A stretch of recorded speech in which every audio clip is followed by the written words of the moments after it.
बॉम्बे धाब्याच्या समोर ठाणा आणि मुंबईतून जो कचरा, जी घाण आणली जातो, टाकली जातो, तिच्यावर कुठलीही प्रक्रिया न करता तो कचरा टाकला जातो आणि त्याच्यामुळे साहजिकच तिथून येणाऱ्या जाणाऱ्या सर्वसामान्य माणसांना त्यांच्या आरोग्याविषयी त्रास उद्भवतो. चौथा मुद्दा आहे, बुलेट ट्रेनमध्ये जी काही लोकांची जागा गेली, त्यात जो काही गैरप्रकार झालेला आहे तो गैरप्रकार मी आपल्यासमोर मांडणार आहे.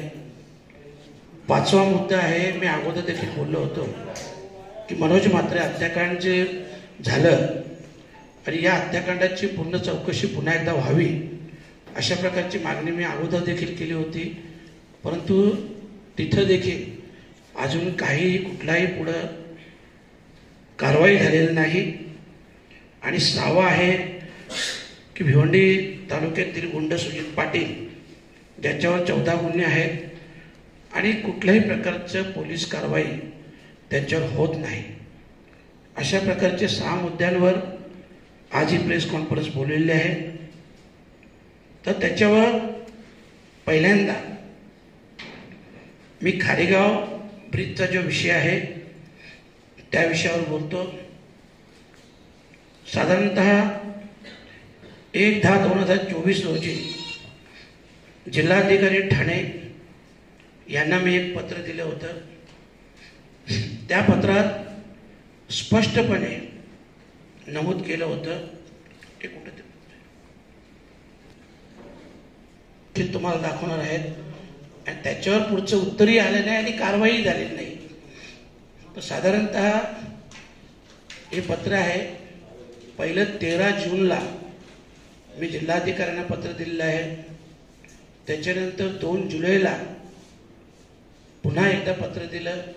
उपविभागीय अधिकाऱ्यांनी देखील पत्र दिलेलं आहे. तहसीलदारांनी देखील पत्र दिलेलं आहे. आणि या दोन्ही पत्रामध्ये स्पष्ट नमूद केलं होतं की ह्या विभागात जे काय अनधिकृत सक्शन पंप चालतात, ह्या पंपांमुळं खूप मोठी निसर्गाची हानी होऊन त्या ब्रिजला देखील, ब्रिजच्या खाली चालायचे, त्याच्यामुळं ब्रिजला देखील तडे गेले होते. आणि ते ब्रिजला तडे गेल्यामुळं मी अशा प्रकारचे निवेदन तहसीलदार, प्रांत आणि कलेक्टर साहेब यांना दिलं होतं. परंतु त्याच्यावर कुठलीही प्रकारची कार्यवाही न झाल्यामुळं आज आपण 4 दिवसापूर्वी पाहिलं असेल की त्या ब्रिजचा काही एक भाग खाली कोसळला. आणि मी माझ्या पत्रात स्पष्ट नमूद केलं होतं की याच्यावर तुम्ही स्ट्रिक्टली ॲक्शन घ्या, नाहीतर कधी अशी वेळ येईल की जसा प्रकार महाडला घडला, सावित्री नदीच्या पुलावर जो पूल रात्री कोसळला आणि त्याच्यात शेकडो लोकांचे प्राण गेले, असा प्रकार होऊ नये म्हणून हे 2 पत्र 13 जूनला 2 जुलैला हे पत्र दिले होते.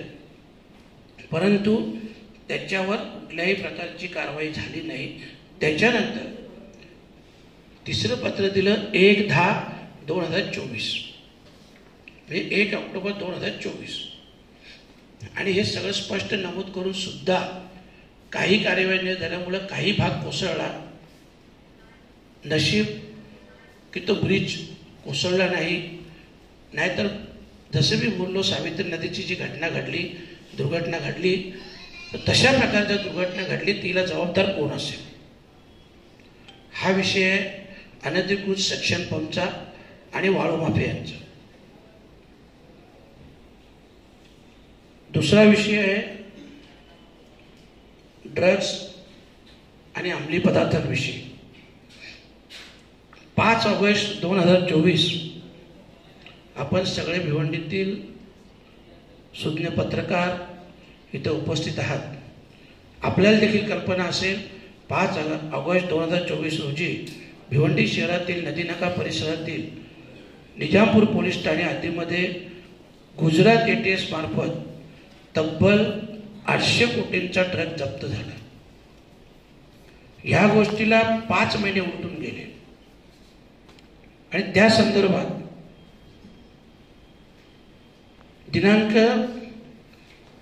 22 सप्टेंबर 2024 रोजी पोलीस आयुक्त ठाणे शहर, पोलीस आयुक्त ठाणे आणि माननीय पोलीस उपायुक्त ठाणे भिवंडी परिमंडल 2 यांना मी एक पत्र दिलं होतं आणि त्या पत्रामध्ये मी स्पष्ट नमूद केलं होतं की भिवंडीमध्ये जो ड्रग्स अंमली पदार्थांचा वाढता प्रभाव आहे,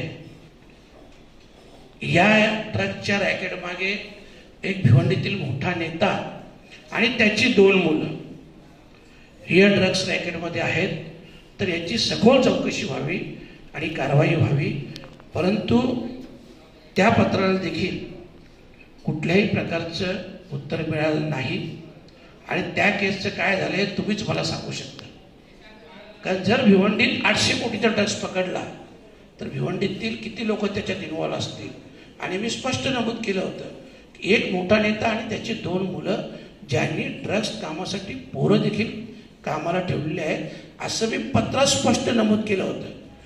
मी या पत्राची तुम्हाला प्रत देखील देईन, परंतु त्याच्यावर आजपर्यंत काहीही कारवाई झालेली नाही. तिसरा विषय आहे जो कचऱ्याचा ठाणे आणि मुंबईमधून भिवंडीत आणून टाकला जातो.